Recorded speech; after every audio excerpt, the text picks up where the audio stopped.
Stock exchange में शदीद मंदी, सरमायाकारों का सारा मुनाफा निकल गई। कारोबार के दौरान 5,000 से ज्यादा पॉइंट्स गिर गए।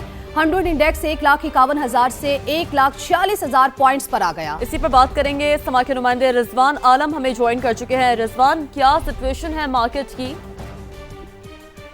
शीरीन, देखें, जो स्टॉक मार्केट जनवरी में तेजी की तारीखी रिकॉर्ड बना रही थी, वो फरवरी में रिकॉर्ड बनाने ही भूल गई और मार्च में उसमें अब मंदी के तारीखी रिकॉर्ड बन रहे हैं। मार्केट में एक मौके पर 7,000 से ज्यादा पॉइंट्स की हमने आज मंदी देखी थी। मार्केट मुश्किल हॉल्ट होने से बची, लेकिन उसके बाद हमने देखा कि मार्केट में एकदम से रिकवरी आई और 2300 पॉइंट मार्केट रिकवर हुए मार्केट में, और इस वक्त 4,200 पॉइंट मार्केट माइनस है। लेकिन अभी भी शदीद मंदी की लपेट में। आज सुबह ही से मंदी का रुझान है, तमाम दिन मंदी देखी गई है मार्केट में। तो तमाम ही सेक्टर में जो है फरोख्त का दबाव है।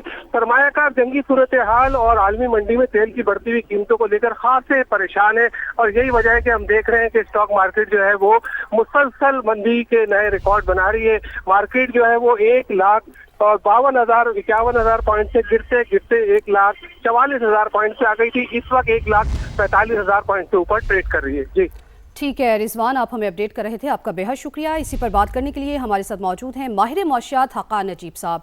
हक्कान साहब, आपका बेहद शुक्रिया समा के लिए वक्त निकालने का।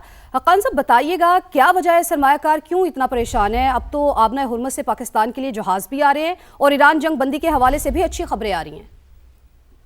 देखिए, जो पाकिस्तान की मार्केट है वो उसी तरह बिहेव कर रही है जैसे कि आज सुबह ईस्ट एशियन मार्केट्स ने भी बिहेव किया। जब ईस्ट एशिया सुबह खुला था तो नीके को देख लें, जापानीज मार्केट 3.25% डाउन थी। निफ्टी तकरीबन 1.5% डाउन था। हांगकांग शंघाई 1% डाउन थी। ऑस्ट्रेलिया 1% के करीब डाउन था, फिर 1.5% गया, क्लोज जरा बेहतर हुआ। एक तो यह कि इंटरनेशनल मार्केट्स का नेगेटिव सेंटिमेंट और वॉल स्ट्रीट भी फ्राइडे को डाउन थी। और दूसरा ऑफ कोर्स जो राइजिंग ऑयल प्राइसेस हैं, $116 पे तेल है, and that has a lot of impact on how the mindset behaves.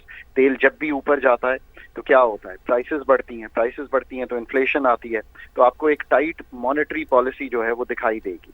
इसका जो पहला जुज है ना, वो तो बड़ी क्लियरली सेकेंडरी मार्केट्स में जो टी बिल का ऑक्शन गवर्नमेंट ने किया है उसमें 1% प्लस सेकेंडरी मार्केट में जो पॉलिसी रेट है वो बढ़ा हुआ ही दिखाई दे रहा है, और ये बड़ा नेगेटिव होता है मार्केट के लिए।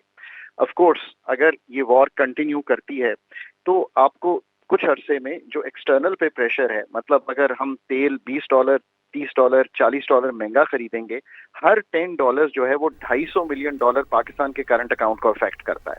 सो ये ओवरऑल जो पाकिस्तान के ग्रोथ एक्सपेक्टेशंस हैं उनको भी हिट करता है। और फिर इस टाइम पे ये भी याद रखिए कि जो वीक होल्डर्स होते हैं, जिन्होंने बोरो करके इन्वेस्ट किया होता है, फिर वो अपनी पोजीशंस जो हैं उनको लिक्विडेट कर देते हैं, यानी कि they don't want to see rising interest rates, so वो उसमें से निकल जाते हैं।